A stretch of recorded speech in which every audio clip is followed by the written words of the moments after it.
बिस्मिल्लाहिर्रहमानिर्रहीम। Dear students, PC system peripheral repair and maintenance का next हमारा प्रैक्टिकल है, जिसमें हम मदरबोर्ड फॉल्ट्स को देखेंगे कि फॉर एग्जांपल मदरबोर्ड ख़राब हो गया है तो उसमें कौन कौन सी प्रॉब्लम्स आ सकती हैं और हम उन्हें कैसे रिपेयर करेंगे। तो सबसे पहली बात तो ये है कि हमने ये इंश्योर करना है कि हमारे कंप्यूटर में मदरबोर्ड ही ख़राब है। ये ना हो कि मदरबोर्ड ख़राब ना हो और हम खामखा मदरबोर्ड में प्रॉब्लम्स ढूंढते रहें, बल्कि सबसे पहले हम ये चीज़ चेक कर लेते हैं कि पावर सप्लाई का फ़ैन चल रहा है। अगर पावर सप्लाई ऑन है और पावर सप्लाई की वोल्टेजेस ठीक हैं, एम्पेयर्स ठीक हैं, तो उसके बाद हम मदरबोर्ड की तरफ आते हैं। तो ये इंश्योर कर लेना चाहिए कि मदरबोर्ड ही ख़राब है, उसके बाद जो है उसकी ट्रबल शूटिंग स्टार्ट करनी चाहिए। तो मदरबोर्ड में जो चीज़ें मदरबोर्ड के फॉल्ट स्टार्ट करने से पहले चेक करनी चाहिए, वो सबसे पहले रैम है, रैंडम एक्सेस मेमोरी। रैम जो है नॉर्मली इन स्लॉट में लगी होती है। तो सबसे पहले मदरबोर्ड से सारी केबल्स उतार लें, सिवाय पावर सप्लाई केबल के जो यहाँ पे 24 पिन कनेक्टर लगा होता है, और इसके अलावा ये 4 पिन पावर कनेक्टर लगा होता है। इन दोनों कनेक्टर्स को रहने दें, बाकी सारी केबल्स रिमूव कर दें। और इस मदरबोर्ड को जो इसके फ्रंट पैनल की स्विचेस हैं वहाँ से स्क्रू ड्राइवर से शॉर्ट करके इसको ऑन करें। अगर ये ऑन होकर बीप देता है, जब हमने रैम उतारी हुई हो तो कंटिन्यूस बीप देता है। अगर कंटिन्यूस बीप दे रहा है तो इसका मतलब है मदरबोर्ड और माइक्रो प्रोसेसर दोनों ठीक हैं। हमें इन दोनों पर शक नहीं रहना चाहिए, बल्कि हमारी रैम में प्रॉब्लम है। और हम जब रैम लगाते हैं अगर फिर भी कंटिन्यूस बीप आती है तो इसका मतलब है वो शुड रिप्लेस द रैम।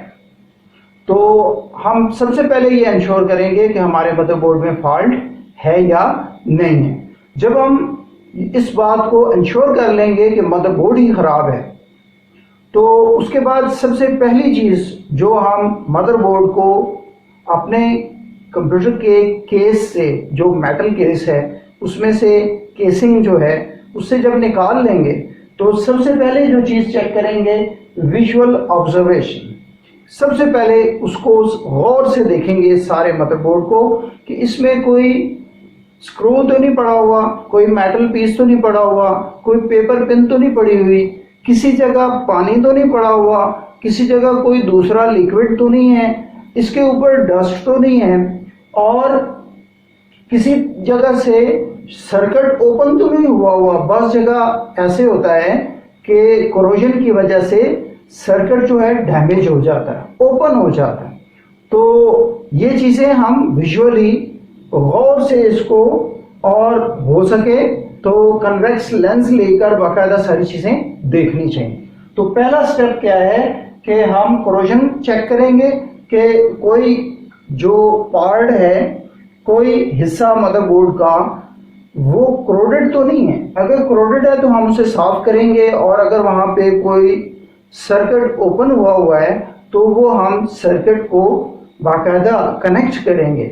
और अगर कोई बर्न्ड कोई भी कंपोनेंट हमें नज़र आता है, आईसी है, ट्रांजिस्टर है, कैपेसिटर है, तो हम उसको रिप्लेस करेंगे अगर वो रिप्लेस हो सकता है तो। इसके अलावा लिक्विड्स, डस्ट को भी चेक करेंगे। अगर डस्ट है, स्पेशली रेनी सीजन में सबसे बड़ी प्रॉब्लम ही डस्ट से होती है, जिसकी वजह से मदरबोर्ड शॉर्ट हो जाते हैं। तो डस्ट भी वहाँ से रिमूव करनी है, ओपन सर्किट भी, और डस्ट और ये सारी चीज़ें जब आप देख लें कि इसमें नहीं है तो उसके बाद ये मैं पहले ही तज़किरा कर चुका कंटिन्यूस बीप का, कि अगर मदरबोर्ड कंटिन्यूस बीप दे रहा है तो इसका मतलब है मदरबोर्ड में कोई फॉल्ट नहीं है, रैम में फॉल्ट है, या रैम स्लॉट्स में कोई पेपर पेन पड़ी हुई है, मेटल पीस पड़ा हुआ है या कोई लिक्विड पड़ा हुआ है जिसकी वजह से ये शॉर्ट सर्किट हो रही है रैम की स्लॉट, जिसकी वजह से वो कंटिन्यूस बीप दे रहा है। उसके बाद अगर मदरबोर्ड जो है फिर भी प्रॉब्लम कर रहा हो तो इसका जंपर होता है जिसको हम नॉर्मली जानते हैं